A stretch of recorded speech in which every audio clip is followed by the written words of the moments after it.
Good morning, sir. Okay. I thank TEDxIIHMR for having me here. And I'm very honored to be here for an institute which focuses more on research and not student welfare. And I thank TEDx for spreading good words, good thoughts across the world. When we trace us from monkeys to human beings, and when we are civilized, we all want to live a very successful, happy life. And we still try. Some of them succeed, some don't. But we all want to be successful and happy. And through adversities in my life, problems I faced in my life, I've got an ingredient and I made a recipe for myself. I'm going to share that with my wife that you have to find your own recipe. My recipe and my ingredient is simple four-letter word. Good. Good meaning great good play. It's nice and good. Goodness, you start looking for goodness in everything. First find goodness in you. Goodness in other people. Start searching for goodness in everything you do. That's my recipe for successful happy life. So during the course of chat, you will understand why I say that. My life has been an adversity, full of adversity till today. I had multiple rounds of cancer. I had a start with my lungs, then I had a recurrent distant recurrent, then I had a metastasis. Quite a good journey with my cancer. I also have started over 18 business ventures so far. 16 of them, I think that made them closed or sold it to stay on. And I traveled to about 41 plus countries. And I lived in 4 countries for a longer period of time. I went bankrupt twice. Once, I didn't have even money for while in a day. I was living on fruits. Some point of time, I was staying in Mandarin Oriental in Hong Kong or Gujarat, where it's supposed to be the most luxurious hotels in the world. In this journey, when I'm facing adversities, I learned the only way to come out of adversity or fear of failure is start looking inside, look for the goodness inside, and look for the goodness and good situations and adverse situations. Instead of running over, get out of it. You start looking for good things in you and good things in the person opposite to you and that adverse situation. That can pull you out of the adversity. It might not give a result which you are thinking of, but it will be a good outcome. You will realize it later, the outcome was good if you approach the adversity a problem with all your goodness. Few years back, I started my 18th venture when everybody thought I'm done and dusted. The biggest why I keep starting is because when you approach the adversity or problem with your goodness, the biggest takeaway is you lose the fear of failure. You lose the fear of facing adversities. I think that is the biggest takeaway you will get, that you lose your goodness and look for goodness in others.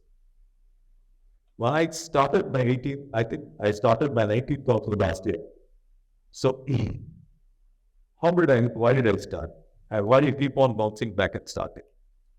Life is full of incidents, memories, experiences, and memories what you like, people you meet, that's what make you laugh. The incidents which I have come across and what I took from the incidents has made me got so far and still make me happy and still I'm ready to bounce back again. I'd like to share a few incidents happened in my life.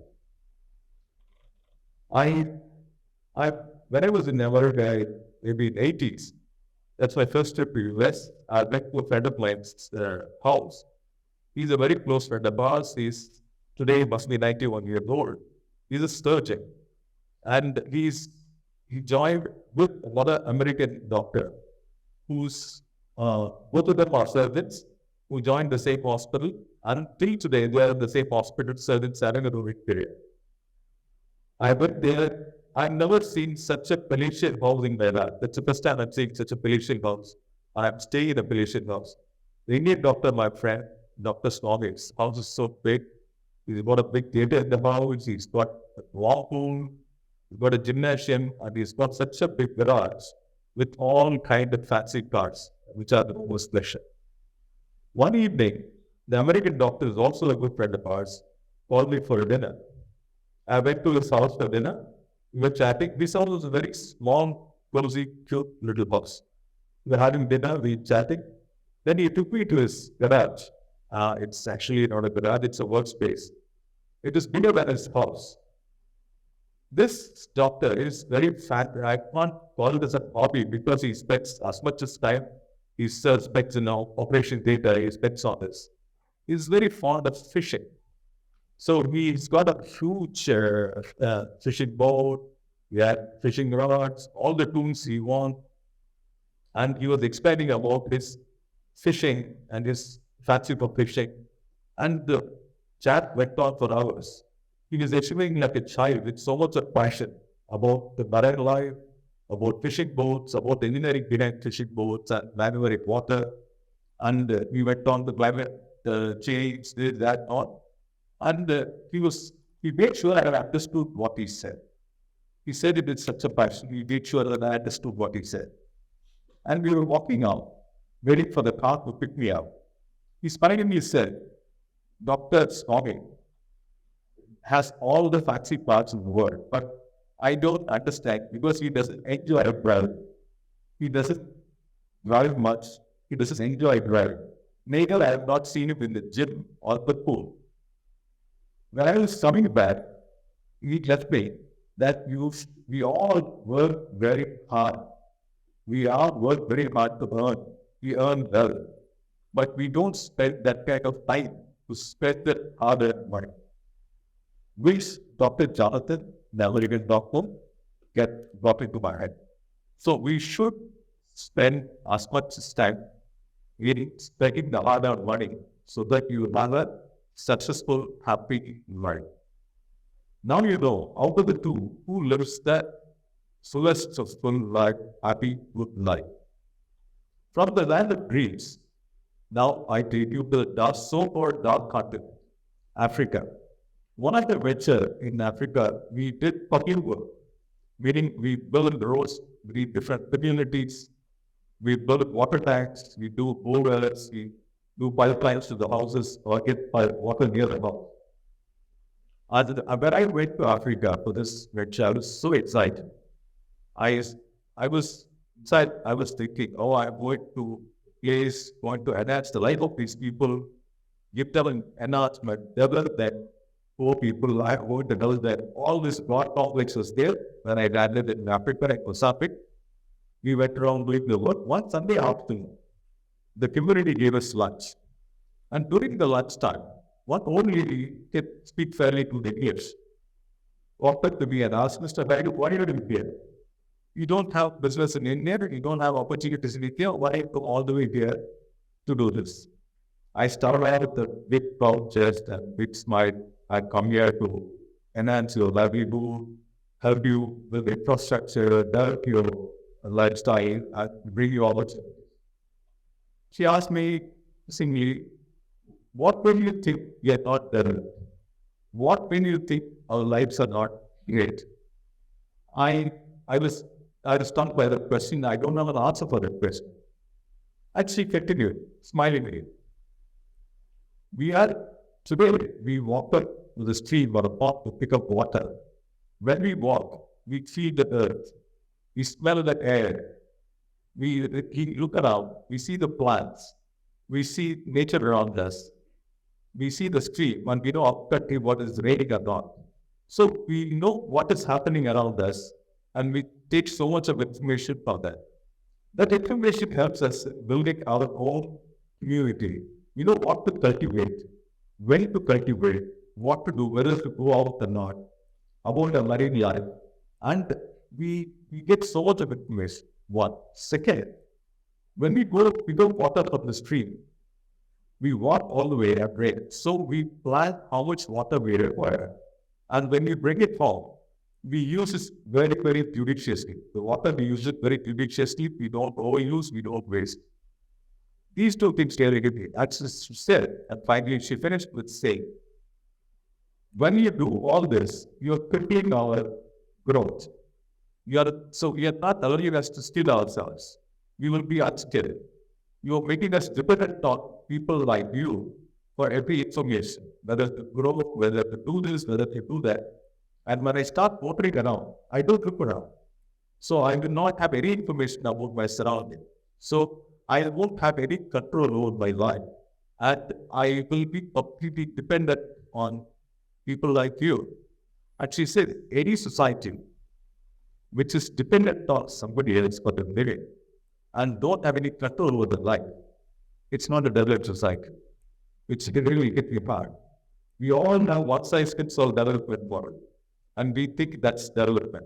But development is different. And today I feel, as long as you are in control of your life, and you are independent, and you are interdependent, and you don't look up to somebody to lead your life, that's a developed society.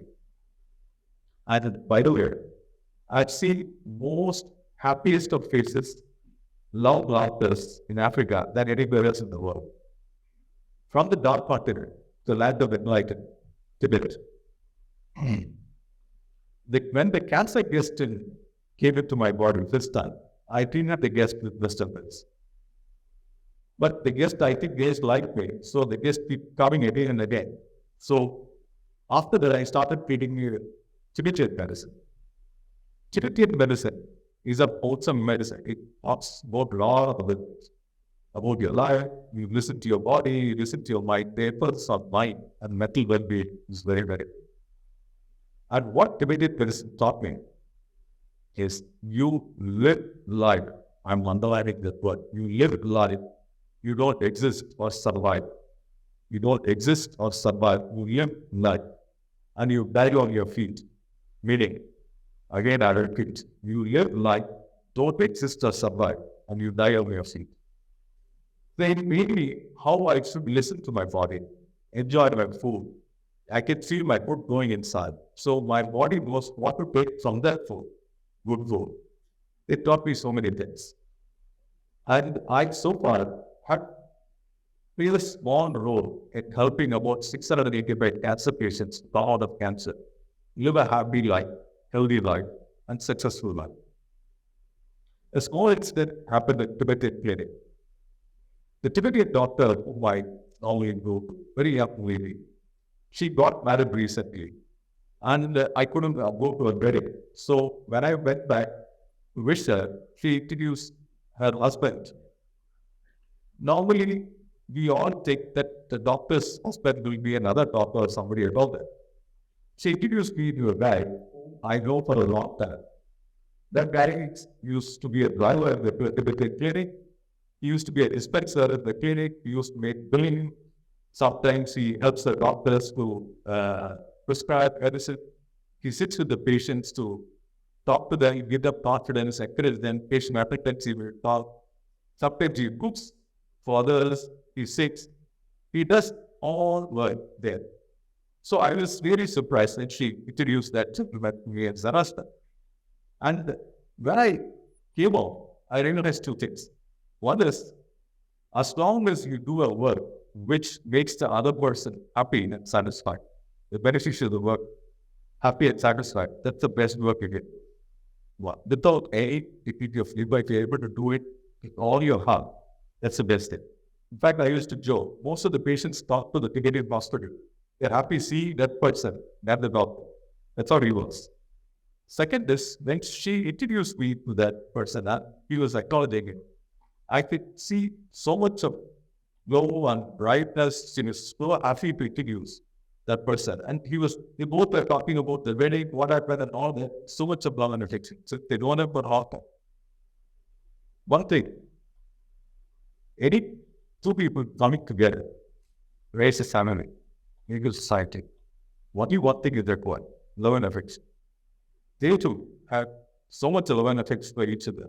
So they come together, they make a good family. A good family makes a good society, a good society makes a good world. I'd like to leave you with this last thought. There's a black dot in your white shirt. You will not be able to avoid the black dot.